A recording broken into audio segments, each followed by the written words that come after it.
This is Interpreting Wine founder and host Lawrence Francis inviting you to my first ever Interpreting Wine Hospitality Summit.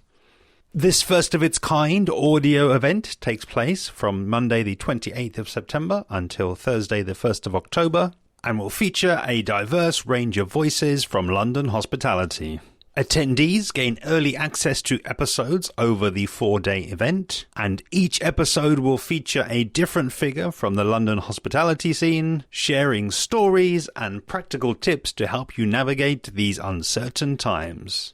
Signing up will give you exclusive access to show notes for each session, giving you a list of key takeaways and strategies you can experiment with right away.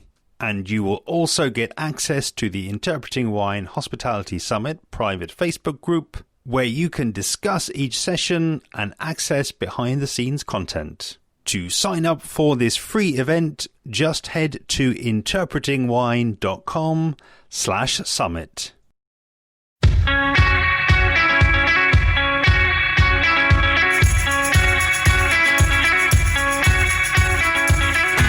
Today's episode of the podcast features Natalia Dvorak of the Gurdau Winery.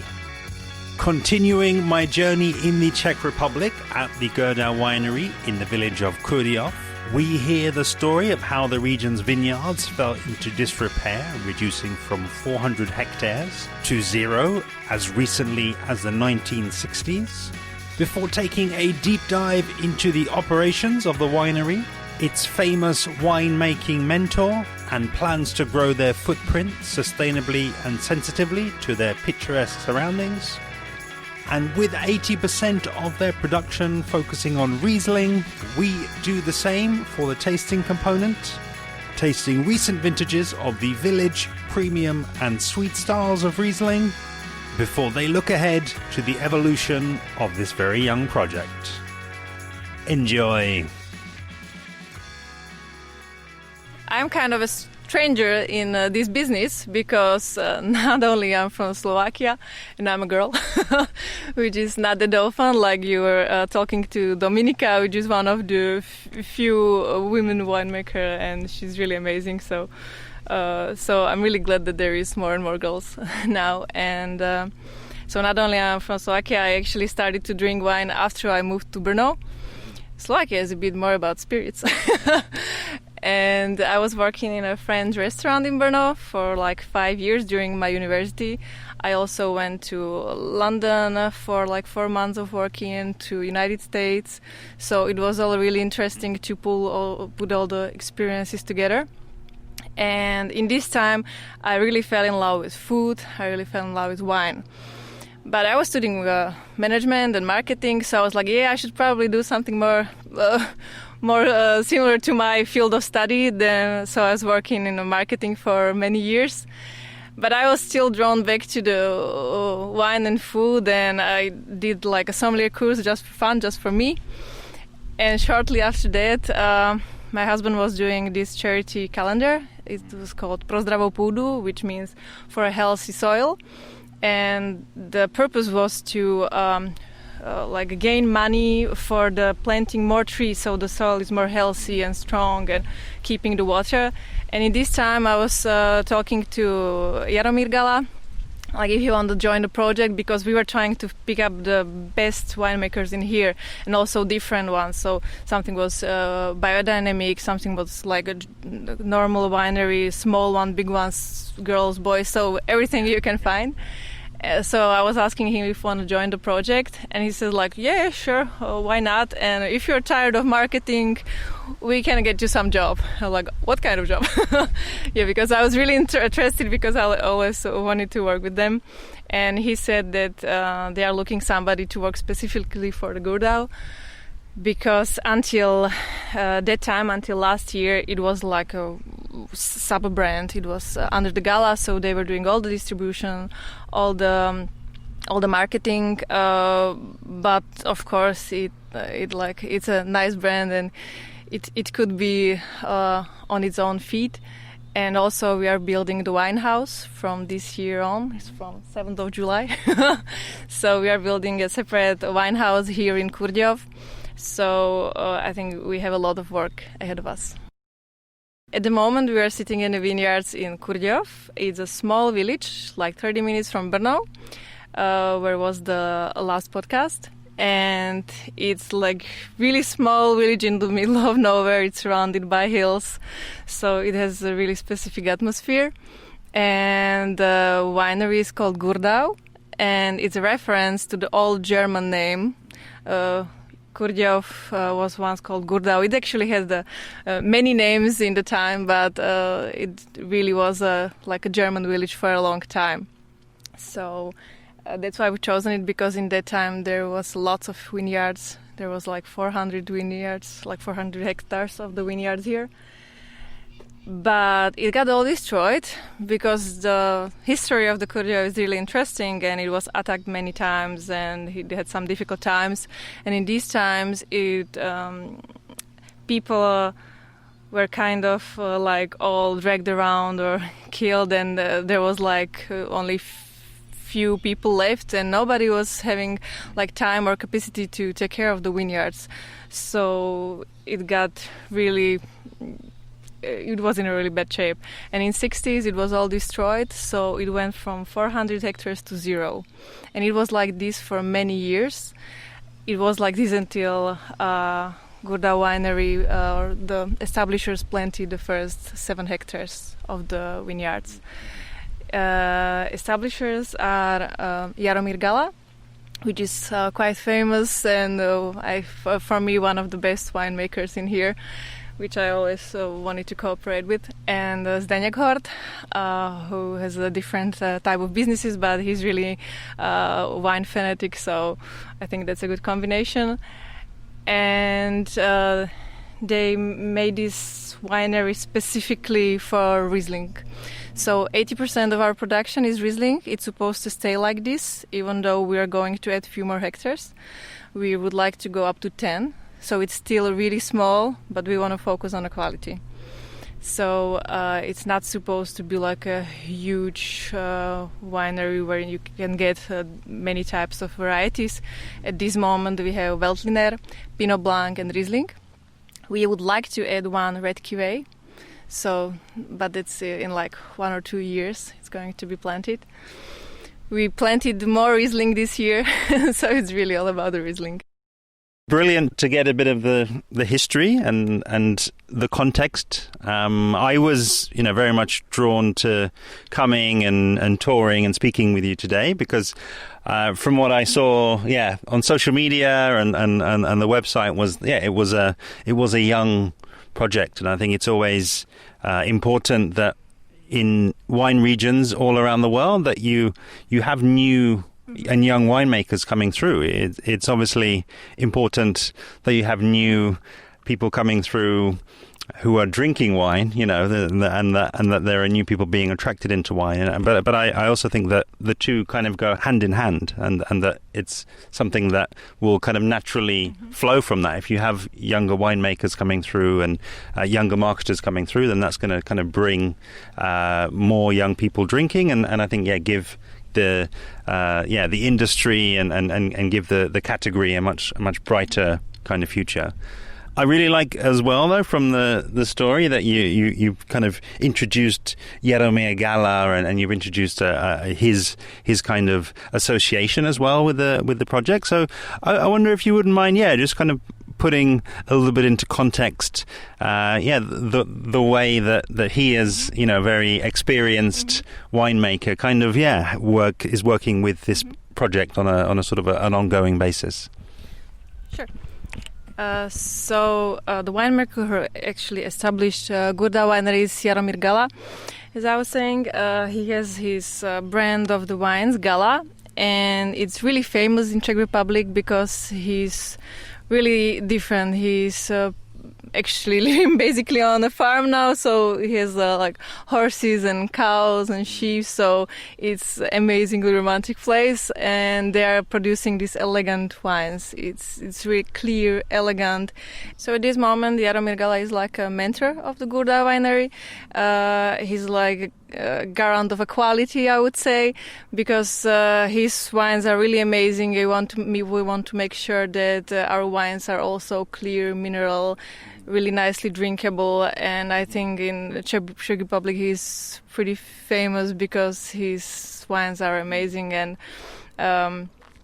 I think he's really interesting for many people, and you can find his wines in all the best restaurants in Czech Republic. Our winemaker currently in Gurdau is Marek Sedláček. He's actually from Kurdějov, so he was born and raised here, and his father is a winemaker as well. He has a small winery, so he was living in this world from very beginning. And then in 2012 he joined the Gala Winery and Gurdau Winery. He was actually in IT before, so he was trying probably to escape it before that, but he didn't enjoy it. So Jaromír took his to his winery, and he was with him for 8 years up until now. So he had a really good school in there. I think what he would say to us that the most important part of the work is in Vineyard, and I think we couldn't agree more, because you cannot save like the bad wine in the cellar. You need to have a healthy and strong grapes to make a good product. So I think he would tell us that that's the most important part of the process. And I think with us it's the same, so we're trying to make as much work as possible hand by hand. So we are trying to cut it and reduce it and everything by hand. At the moment we are reducing the wines because we want to have a quality over quantity. So that's also very important for us, and I think you need to take care of the vineyard as you take care of your children. Really interesting.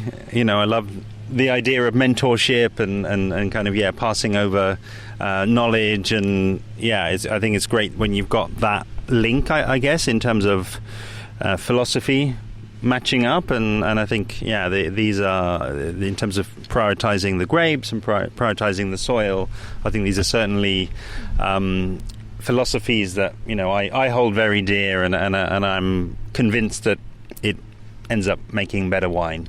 So big thumbs up from me.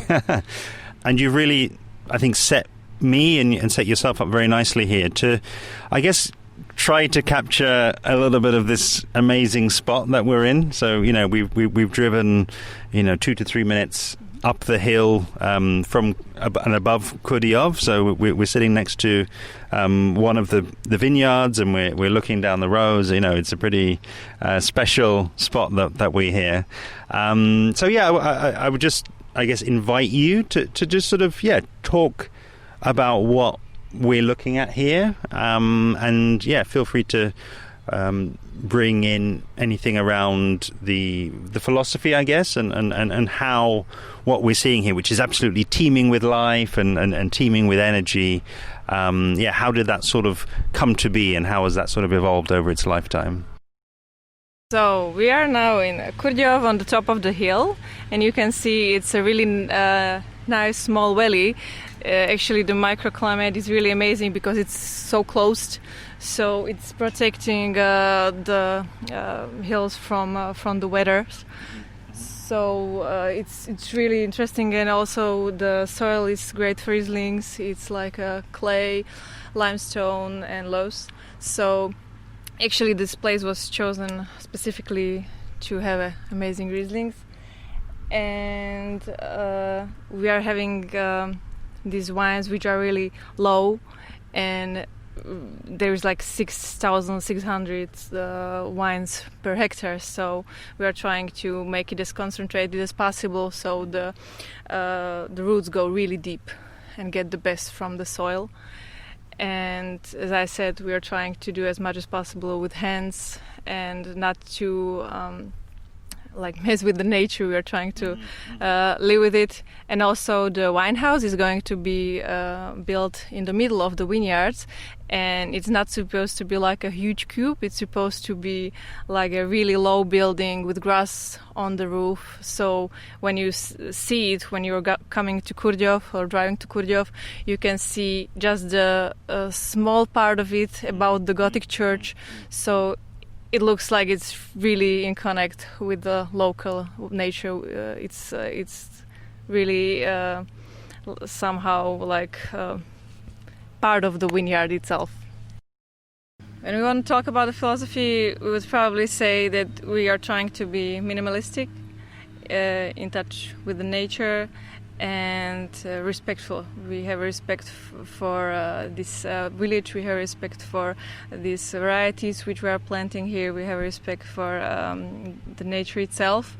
So our wines are supposed to be like this also. The building is supposed to be like this. So you focus on what is important. Our wines are really mineral, dry, fruity, a bit salty, and this is common for all of our wines. We have at the moment Pinot Blanc, Veltliner and Riesling, and in future we are gonna add the red wine, but that's it. So we don't want to have 10 different varieties, we don't want to have huge vineyards, we want to keep it simple.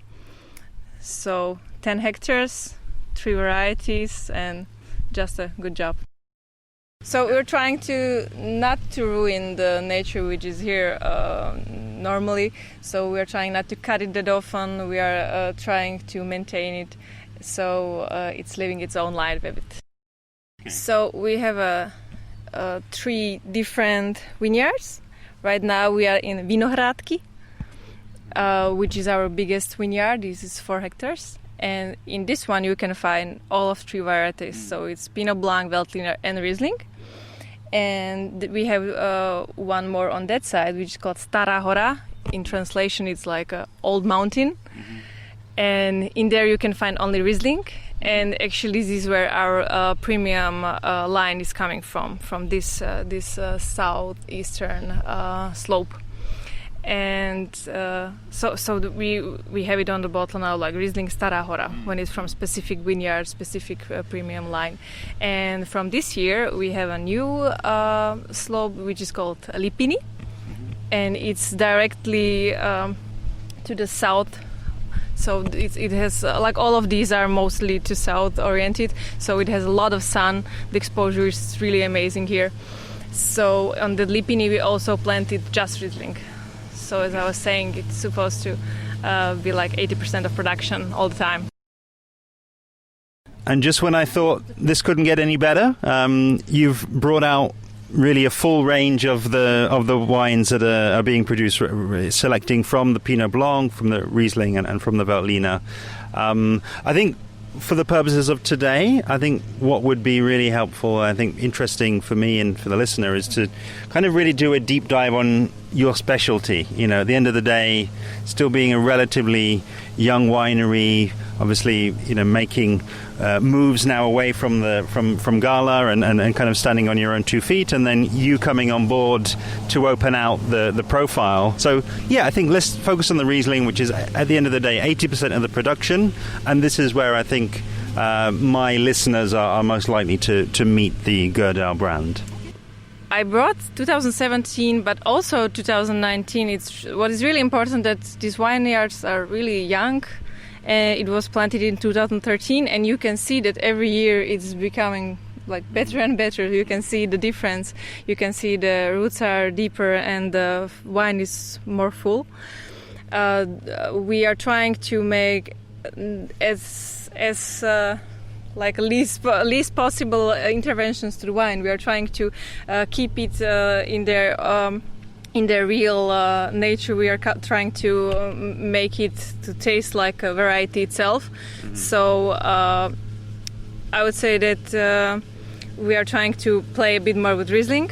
When it comes to Pinot Blanc and Veltliner, we are using only stainless steel tanks. But with Rieslings, we are experimenting a bit more. We are using Slavonian oak barrels, 600 liters big. And well, this year was the first one where we are experimenting also with Pinot Blanc, because we used barrique. Mm-hmm. So that is going to be our experiment. But to talk about Rieslings, we need to taste it as well. Okay. So we're going to try 2018 Riesling. Yeah. What is written on the bottle is Vesnice Kurdějov. It means village Kurdějov. So it means that it's the basic line, and you can like have it for everyday drinking. It's really light and fresh and fruity. So as you can smell the nose, you can smell the apricots, you can smell like a chamomile as well, but also you can see it's really deep in a smell. It's really heavy.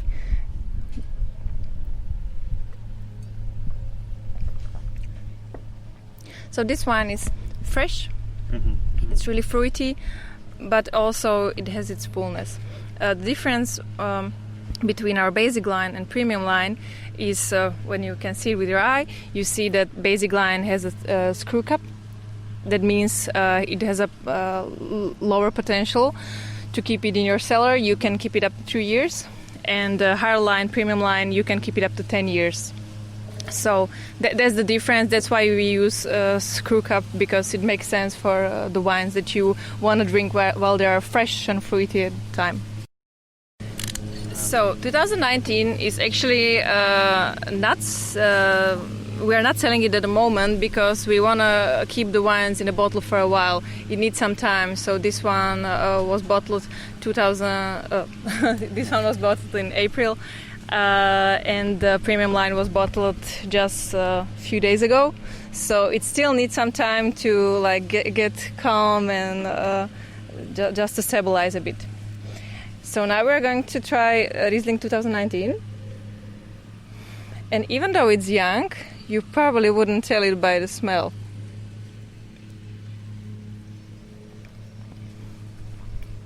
It still has a bit of a spiciness, but again, it's also fruity and full. It's really nicely drinkable for the summer like this. So yeah, it was super interesting to try the two wines from the Vesnice Kurdějov line. Which is the village line, I guess you could say, and so here we're getting Riesling from all of those three sites blended, and it's really incredible that such a young wine. It's even especially the 19, which, as you say, has been bottled just some 4 months ago. Absolutely, I get what you're saying. This is going to be a wine that matches a lovely sunny day like today, and is will disappear very, very quickly, I'm sure.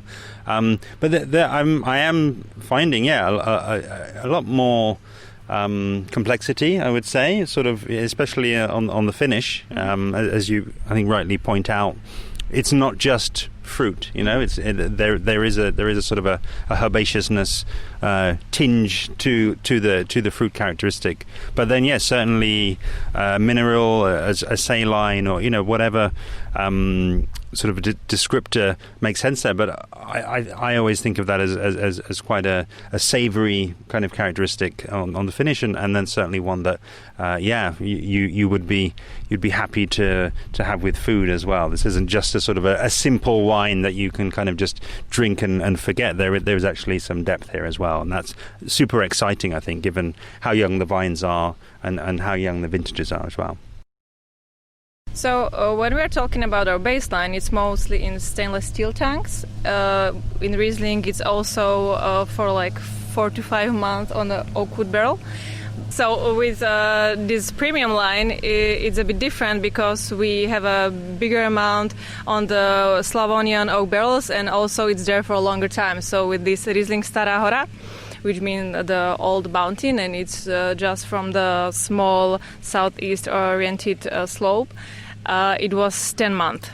So you can feel the complexity in the wine. It's really like a full body. You can find more layers in this wine. So it's not only the fruitiness and minerality like in the village line, as we translated it, but you can really see that it was laying in the barrels for a longer time. You can still see there is a bit of alcohol, like higher alcohol, and that's why we are saying that it needs a bit time. It needs to lay in the bottle for a while, just to calm down, just to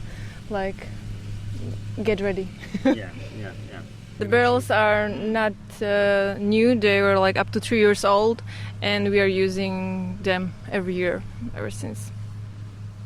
We also bought the barrique for the Pinot Blanc because it's an interesting variety. It's not that common in Czech Republic. It's more of a Pinot Gris, which is known here, but we are trying to promote it as well because it's an interesting variety and you can actually work it like with Chardonnay, for example.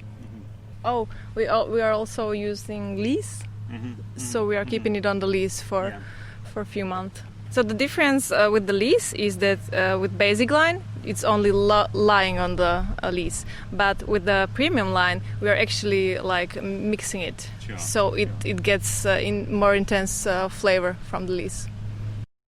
I have lots of friends and lots of listeners who love Riesling and love older Riesling. I think it's really interesting to taste these lines really young, and I think it then sort of trains you to imagining how these things will go, and I can just imagine really all of these, but perhaps especially the premium just getting better and better over time. It's one to watch. So the last wine we're having is a sweet wine. It's sweet Riesling. It has 93 grams of sugar, so it's really high, but at the same time it has 8 grams of acid. And also it has really nice spiciness, so it's amazingly balanced. And of course you want to have some nice blue cheese or some fruity dessert with this one, because you need to balance the sweetness. But as you can see, it's really like a buttery or honey taste, and it's really full. So this wine is really perfect for gastronomy with desserts. Most of our wines are sold to restaurants or vinotheques. So we are trying to focus on a food pairing with all of these wines. Yeah, we actually went to Wachau like 2 weeks ago because they're also focusing on these 3 varieties, and we're like, where else should we go and find inspiration? And we found some amazing winemakers, and you can see that they are doing their work really great. You can see their wines are really pure and mineral, and that's where we are heading. That's what we want to have in our wines. I think you've actually really set me up. I think in terms of the last question, really, which I think is given as we are, especially so young in the project and in its development. I think it's a great point to kind of look forward, and I guess in a year's time, were I to come back to visit in a year's time, what sort of changes do you think I might see there, and what is sort of on the horizon over the next sort of 12 months or so? Well, I can say Marek actually came to visit us, our winemaker, and I can say we are, let's say, young. All of us are really young, and we are trying to learn a lot. We want to visit wineries, we want to visit festivals, we want to get inspiration, we want to make some experiments of ours, but at the same time we want to continue with these pure, nicely drinkable wines. So that's our main focus, but we still want to learn and come with new techniques, new types of like fertilizing, or maybe not new, maybe go back to the old ones. Totally. And try to get more connected with the nature even, and we just want to do the good wine, and not to do it in a big amount, just in a amount so you can enjoy these fresh wines with your food.